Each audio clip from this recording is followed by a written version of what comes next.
Est-ce que vous pouvez nous expliquer les différents usages de l'hydrogène en général? Alors l'hydrogène a des usages très variés et très divers. Premier usage qui aujourd'hui est le plus répandu, c'est l'usage dans l'industrie chimique. Donc comme matière première utilisée pour des opérations de raffinage, comme gaz de réduction dans la sidérurgie ou dans l'industrie du verre. C'est d'ailleurs le premier marché, on va dire aujourd'hui, de l'hydrogène. Également utilisé comme combustible pour la propulsion des fusées et autres. Voilà, ça ce sont les exemples vraiment concrets. Et puis il y a les usages qu'on va qualifier, on va dire, de futurs en développement, qui sont les usages spécifiquement énergie. Donc dans la mobilité, via des systèmes piles à combustible, ou bien comme vecteur de stockage d'énergie renouvelable disponible en excès. Est-ce que vous auriez des exemples concrets d'applications futures?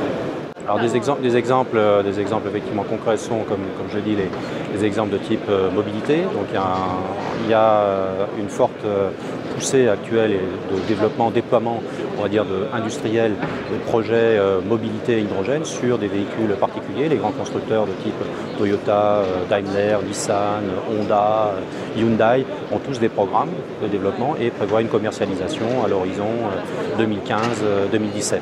D'ailleurs, les annonces de Toyota vont dans ce sens. La Toyota Mirai, qui était prévue au départ pour à peu près 700 commandes, en a reçu aujourd'hui ils en ont reçu à peu près 16 000.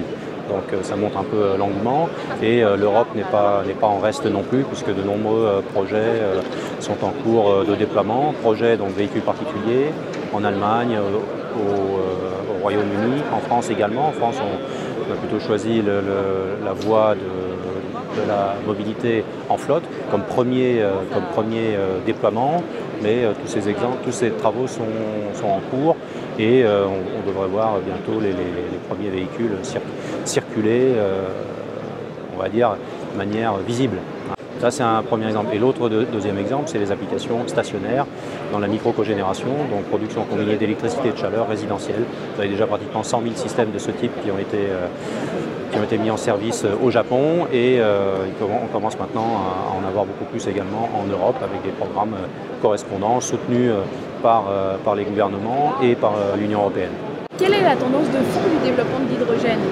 La tendance de fond du développement de l'hydrogène, c'est d'une part une réponse à un besoin de stockage d'énergie, une réponse à un besoin également de réduction des émissions de carbone et des émissions polluantes cette fois-ci.